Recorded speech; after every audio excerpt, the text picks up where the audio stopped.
Welcome to Manager Tools. This is Kate. And I'm Mark. Today's cast, Manager Tools Feedback Model Updated, Part 3 of 3. The questions this cast answers are, how can I deliver performance communications to my team? What should I say when giving feedback? Is there a proven way to give negative feedback politely and professionally? If you want answers to these questions and more, keep listening.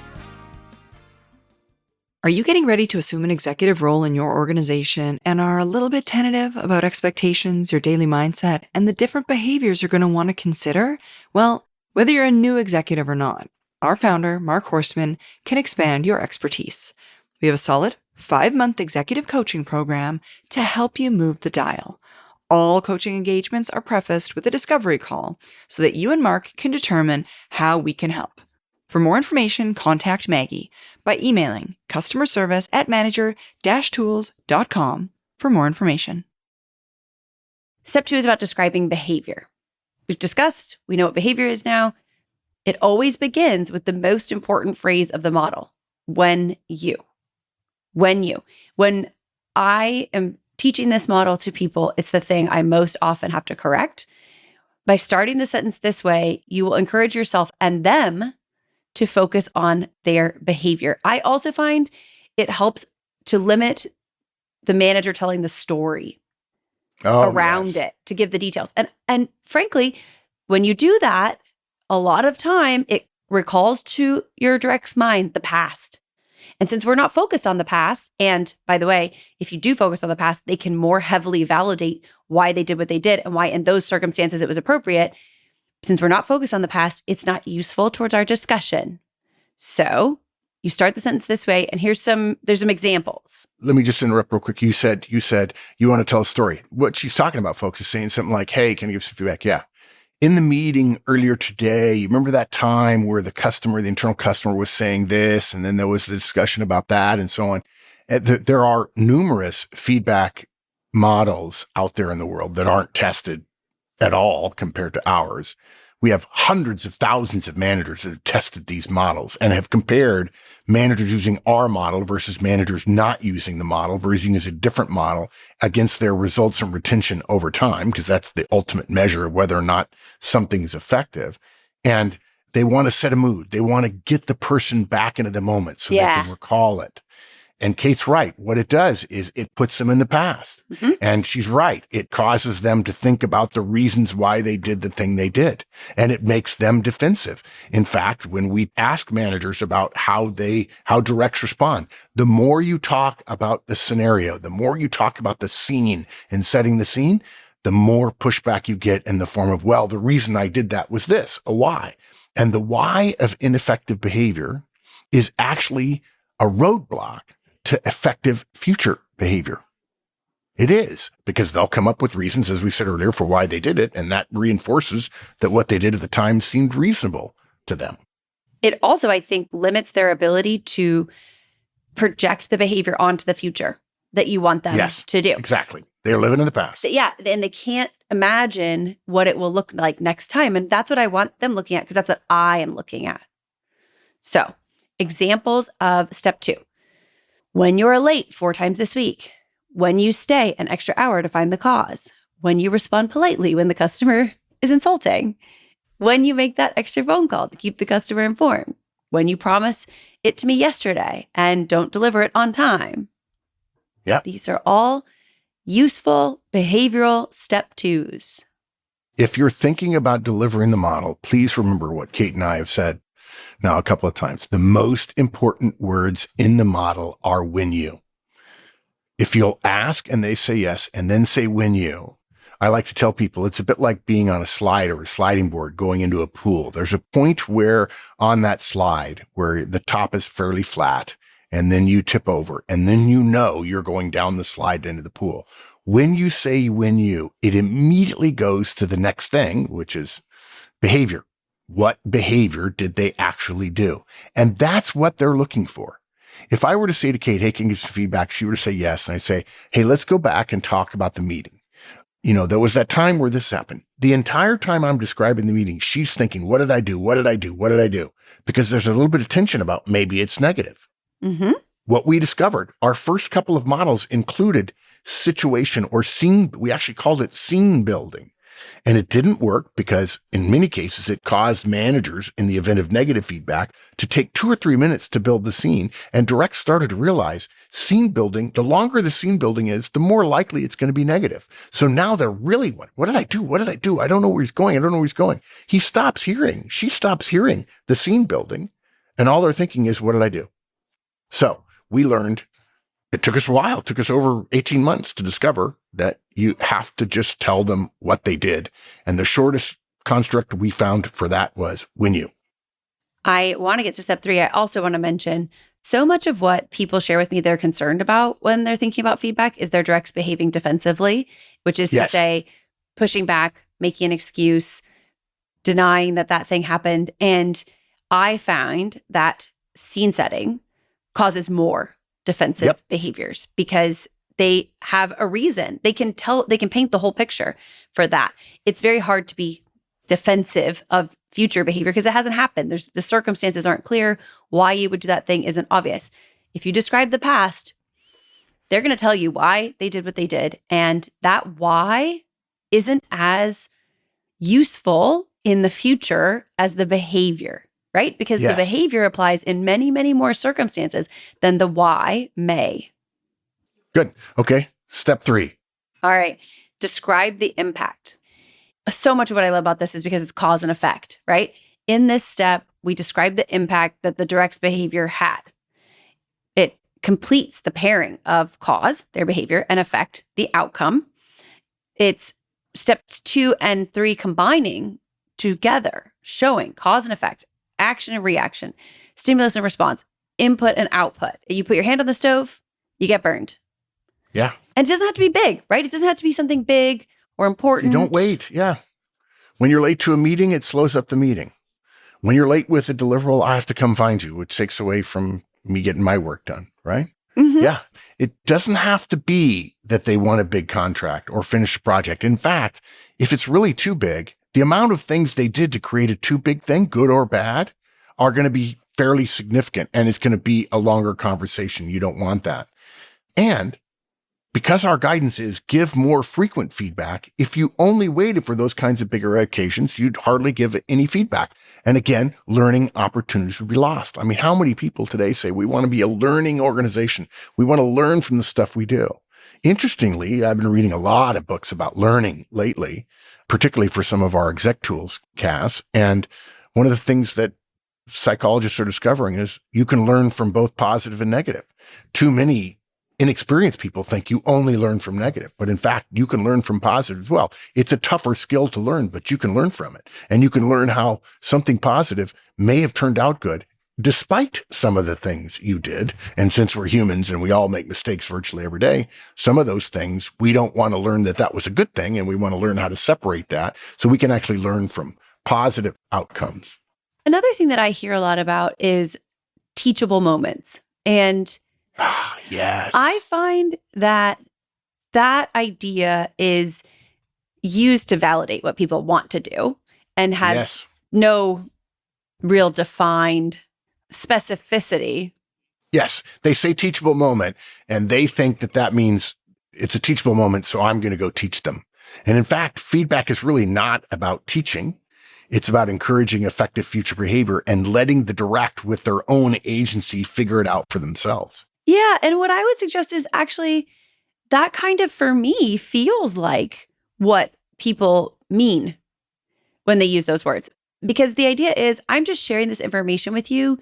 And I believe knowing to a certain extent, some time relatively quickly after whatever happened, I can think about the implications of it, right? And so if something happened and I hear something pretty quickly after it about that, that does seem like an instance where I'm learning. Now, maybe it's not good to say teachable moment because it's convoluted, right? Given the way people have used it. I do think I am, though, in a position to learn if I'm given the opportunity. Again, if I'm given the information, I'm just presented with a little bit of information that is valuable to me. And then I can maybe learn because of the circumstances I'm in. That happens less if the feedback or the input or the guidance is given less frequently because frankly, I don't remember what happened and I don't remember doing it and it's all lumped together. Then people try to use pretty words, which not helpful. Right. So since the guidance is that you give frequent feedback, if you only waited for those bigger occasions, you'd never give any feedback at all. Or again, it wouldn't be an opportunity where the person understands what you're saying. It's all lumped together. And so many things have happened in that time frame that the small things that you can actually change are lost in the ocean that you've created or the lake or whatever, when in fact it could just be like a rainstorm or that seems like a little bit too grand of an example. But what we want to do is look for small behaviors and impacts that happen every day. Yeah. It'll be easier to give feedback on them. And then those small changes get to add up over time. Yeah. So we begin step 3 and we start with step 1. Can I give you some feedback? Can I share something with you? Can I make an observation? Can I have a word? Whatever. Step 2 is when you, and then you describe their behavior, when you're ahead of schedule, when you make an extra phone call, when you are polite, when someone insults you, and so on. Those are when you moments in step 2. And then step 3, we start with, here's what happens. Now, you don't always have to say, here's what happens, but it's a phrase that connects, as Kate was saying earlier, cause and effect, stimulus response, input and output, behavior and result. And if you say, here's what happens, it'll help you remember the model that I just told them what they did, and now I'm going to tell them the impact of what they did. And again, once you're confident, you can leave out those words. So, Kate, you want to give us some examples? Absolutely. Here's what happens. The customer calls to thank me. Here's what happens. I notice your extra effort. Sometimes the contract, here's what happens. If it fades away a little bit, if you've been using the model for a long time, it might end up sounding something a little more like these. I appreciate it. And the team's job is much easier. Our case for the new hire is that much stronger. The project stays green and we dodge a political bullet. And by the way, you don't need a short behavior followed by a massive pile of good things. You don't need to try to make it big positively or big negatively. If someone is late to a meeting, here's one of my very favorite of all times. Hey, can I give you some feedback? Sure. When you're late, I worry about you. Now you'll notice, by the way, in step 2, we only talk about behavior, but in step 3, we can talk about anything that is an impact of the behavior. I can say, when you raise your voice in a meeting, it upsets other people. Now, other people being upset, that's not behavior. But you don't have to restrict yourself to behavior in step 3. If I'm in the meeting and Kate says something really smart and several people get sort of, you see them smile and give thumbs up, I can say, hey, Kate, can I give some feedback? She says yes. And I say, when you shared that idea that was new and different, everybody responded positively. I don't have to describe their behaviors. I can simply describe my experiencing of their behaviors because that's a reality for me, what I saw as an outcome. So behaviors in step 2 and outcomes in step 3. And then behaviors again. Yeah, exactly. Step 4, future behavior. Right. This is the easiest step, I think. Yeah, I think that's true, especially because 90% of the time it's going to be thanks or I appreciate it. Please keep it up, something like that. Because in the final step, we either say thank you or for behavior we want to encourage more of, or we ask for a change in the future. Yeah, that's all. Yeah. With positive feedback, affirming feedback, the direct now has specific understanding of the behavior that is effective or that we're looking for and the impact it has. This is the power, one of the many powers of using this model over giving great job type of praise, if you will.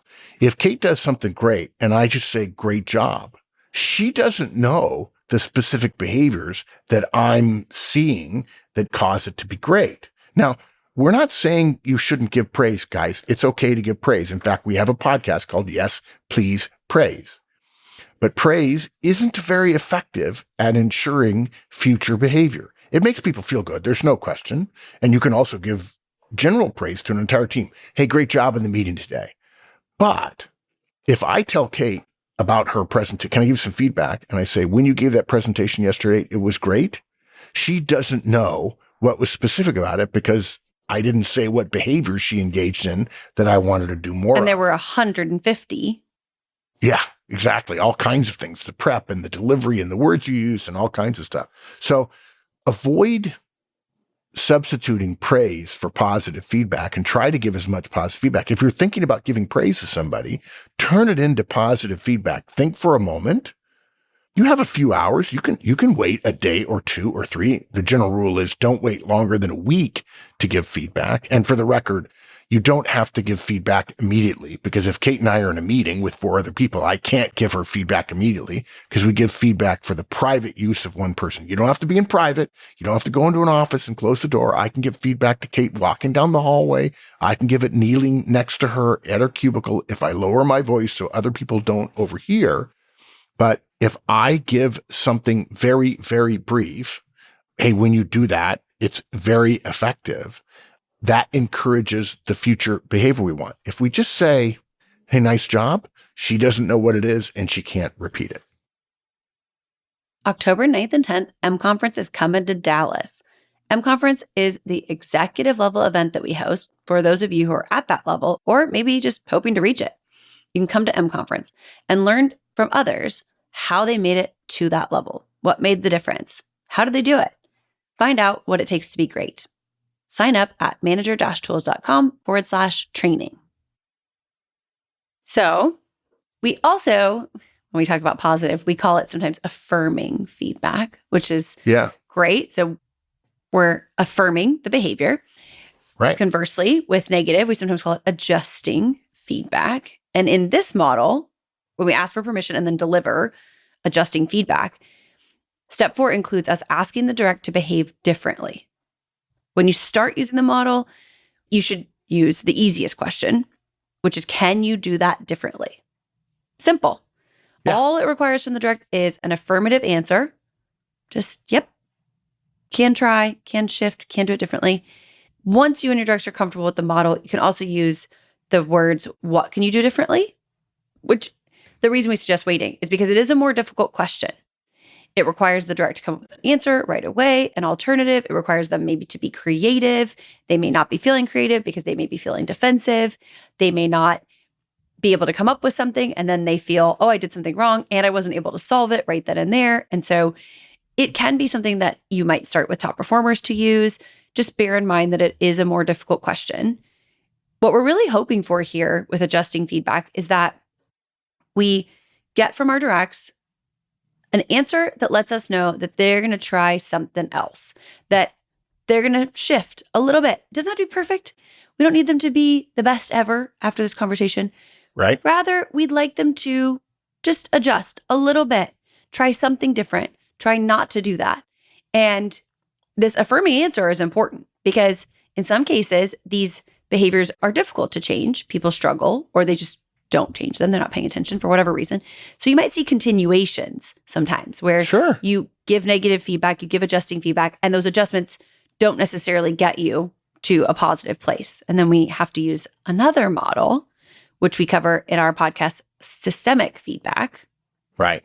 But to be fair, there are a lot of managers who think if they made one mistake, they must be perfect. They must be exactly right the next time. And folks, that is not an effective model because there are all kinds of things. If you're listening to this, I know in your life, you know there are some things that you want to do better in your life and you've tried different things and they haven't worked and you haven't been shamed. You haven't been stoned. You haven't been fired. So just because somebody made a mistake doesn't mean they have to do it perfectly next time. Mm-hmm. If you're thinking you're going to give one bit of feedback and then when they're late, let's say somebody's late to a meeting, and then you give them negative feedback and they're late again, and now you think you should punish, that's wrong. In fact, Kate mentioned systemic feedback. We recommend you give the same type of feedback, about the same type of behavior, let's say lateness, 7 times before you have a slightly different conversation because humanity is prone to errors and it's okay to make mistakes. If it's not okay to make mistakes, we're all out of a job. Yeah. And the world comes crashing to a halt and we're all living in abject poverty. So, Kate, you want to do some examples? Absolutely. for positive and negative. We're just going to do both. I'm going to do both. Yeah, let's do this. Well, let's switch off. We've got a list of 6 of them here. We've got a couple of positives and then some negatives. And rather than just reading step 4, let's do all of them. So let's even though the show notes just have step 4, let's make up a scenario for each of them. You think we can do that? And I'll deliver the first one to you, then you deliver one to me, then I'll deliver back and forth. How does that sound? And you want to do 6? Yeah, we're going to do 6. Okay. I mean, if they're still with us, they've been listening for 3 or 4 podcasts, so we might as well put it all together. Okay, go for it. Okay, so I'm going to give Kate's my direct in this scenario, then we'll flip-flop and I'll be her direct, and I'm going to give her positive feedback. Hey, Kate, can I give some feedback? Yeah. When you come in early, help me set up the meeting room for the meeting. It saves me a bunch of time. Thank you. You're welcome. Sure. All right, I'm going to give Mark my direct positive feedback. Hey, Mark, can I give you some feedback? Sure, boss. When you tell me when your work is done and it's also ahead of schedule, here's what happens. I feel like we're on track and I don't have to come find you. That's great. Thank you. Thank you, boss. Okay, good. All right, back to me. I'm the boss. Now we're getting to negative feedback. Hey, Kate, can I give some feedback? Sure. When you're late to the meeting and you're first in the agenda, we have to rearrange agenda when you're not there. Could you change that for me? Sure. Yeah. Easy. Good. Thanks. Mark, can I give you some feedback? Sure, boss. When you don't take notes in the meeting, I worry you won't be able to answer your direct questions about the budget cuts. Can you change that? You're right, boss. Thanks. I will. Good. So now let's assume I've been giving feedback for a while to Kate, and so we can move past just, can you change that? Hey, Kate, can you give some feedback? Yeah. When you cross your arms and roll your eyes in a meeting with the internal customer, I don't think they like that very much. What could you have done differently? I could have refrained from crossing my arms and rolling my eyes. Sure, that's one thing. Yeah. Okay, good. Let's work on that. Hey, Mark, can I give you some feedback? Sure, boss. When you miss a meeting with another project lead, here's what happens. We don't get to give input into the decisions that are made in the meeting. How could that be better? Well, first, I'll try not to miss meetings in the future, but I'll also send her a note and tell her I'm sorry and recommit to being on time. Thanks, boss. Thank you. And I'll tell you something else, folks. Hopefully you noticed every single time Kate asked three times, can I give you some feedback? I said the same thing every time. Sure, boss. Okay. Hopefully it sounded eager. I was excited. So just a suggestion for you. If you want your directs to sound that eager and excited, when your boss comes to you and says, can I give you some feedback? Say, sure, boss. Or, of course. Yes, definitely. Mm-hmm. Karma is real. Mm-hmm. And you might as well model the behavior you expect from your directs. If you say to your boss when she says, hey, can I give some feedback? Well, what is it? You can't complain when your directs do that same thing to you. So let's use karma for a positive force on that one. Mm-hmm. You've heard it now a couple times. When we put all 4 steps together, like we just did, it's incredibly fast. Yeah. How long did those take? We did 6 of them in, I think, 2 minutes and 12 seconds, something like that. Oh my gosh. Yeah. Yeah. So it's pretty fast. And when you get better at it, because when you first start, it might take 30 seconds, a piece of feedback. When you get better at it, it'll take as few as 10 seconds. Once you're comfortable and your directs have heard it, it's that simple. There are hundreds of thousands of managers in the world today using this easy, simple technique to give massively more feedback and do so in a respectful way with their directs. Yeah. In a positive tone, because you care, because you're an effective, empathetic, ethical, caring manager. All right, Kate, this is the update. Do you want to give the summary? Yeah. Y'all, as managers, we have a professional obligation to give our team members performance communication. It's not enough to give them annual reviews. Feedback should be frequent. It must be frequent and specific. It should be actionable. The very best performers in every human endeavor rely on massive amounts of feedback given to them over and over, constantly. And it's not hard. You can give feedback, positive or negative, in 10 and 15 seconds, frequently, often, more. And the Manager Tools feedback model makes it specific, actionable by being behavioral. Remember, all feedback is about encouraging effective future behavior. All right. Thanks, Kate. Thanks, Mark. That's all on this topic, y'all. We'll be back next week with a new topic. Bye, y'all.